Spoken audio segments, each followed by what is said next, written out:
It's it's been 4 years, guys. 4 years nung last ako nag-upload ng video dito sa ating channel. Napakarami nangyari for the past 4 years. Napalayo ako kay God. Maraming mga naging busy sa buhay at parang nakalimutan ko siya, no? Pero ngayon,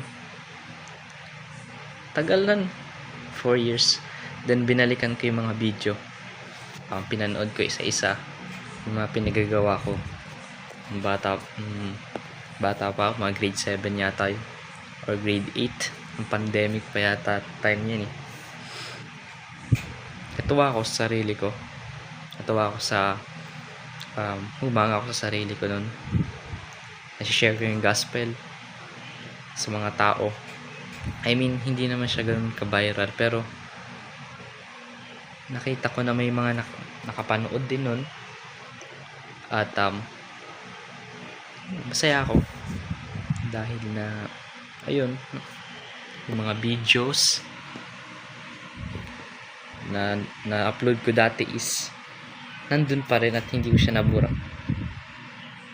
and na-access ko tong channel ulit, nakasave pa rin siya sa Gmail. Masaya. And right now, magka-college na ako ngayon, first year college, BS Entrepreneurship yung kukunin. Ay my plan right now, may isang buwan pa kasi akong bakasyon, baka August pa yung pasukan. So bukas asahan nyo na mag-i-start ulit tayo mag-share ng gospel gaya nung dati. 4 years na, 4 years.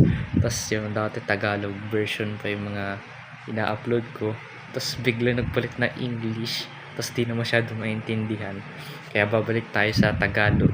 Hindi ako gumaling sa English, pero mas may-explain ko sa inyo yung video, mas may-explain ko sa inyo yung sa Bible. And ngayon na mas matanda na ako, mas naranasan ko na yung life, mas nalasan natin yung mga problema, ganyan is sabi natin or i-explain natin detail by detail yung nasa Bible, at kung ano yung mga life lesson na pwede natin matutunan sa mga Bible verse, sa different kinds na mga scenarios ng buhay, na kahit anong mangyari, nandyan pa rin si God. Hindi niya ako pinabayaan, guys. Hindi niya ako pinabayaan. Just napalayo lang ako sa kanya. Pero ngayon, nandito na. Dito ulit tayo. Ito yung parang ilaw na maano doon. Talagang nabalikan ko yung nakaraan talaga nun. Masaya ako na-share ko yung gospel dati. Pero ngayon, ipagpapatuloy ko na after 4 years nang walang upload. Pero Tagalog version ulit. So, ayun na nga. Asahan nyo na sa mga next videos ko na i-upload, i-share na talaga natin yung gospel detail by detailed. Tapos mai-explain natin siya. Tapos isasabuhay natin yung mga explanation na yun, kasi nakatulong sa akin yung mga video ko dati, na kahit ako pala yung magiging isa sa mga magkakaroon ng epekto rin sa akin yung mga video kong pinag-preach dati, na intended ko lang dati na makatulong sa iba, is ako mismo yung natulungan nung nagkakaroon ako ng problema or mga pagsubok. Saya na nagpatuloy talaga, mapatuloy. Ayan, after 4 years ay natin itsura. So ayun na nga, guys. Bukas mag-upload tayo ng another video, at asahan nyo, guys, na yung mga susunod na video natin is gagawin natin na lahat. May share ang gospel. Huminto man tayo ng 4 na taon, pero muli tayo magbabalik para mag-serve kay God. Dahil sa totoo lang, walang imposible sa Kanya.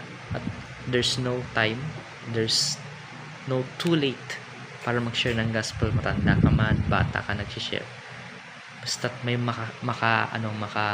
may mga taong makaramdam na may mga tao pa rin na mahal yung isa't isa at makakatulong sa isa't isa as a Christian.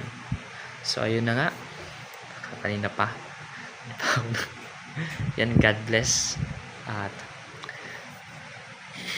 next video, let's share the gospel to the world. Amen. God bless, guys.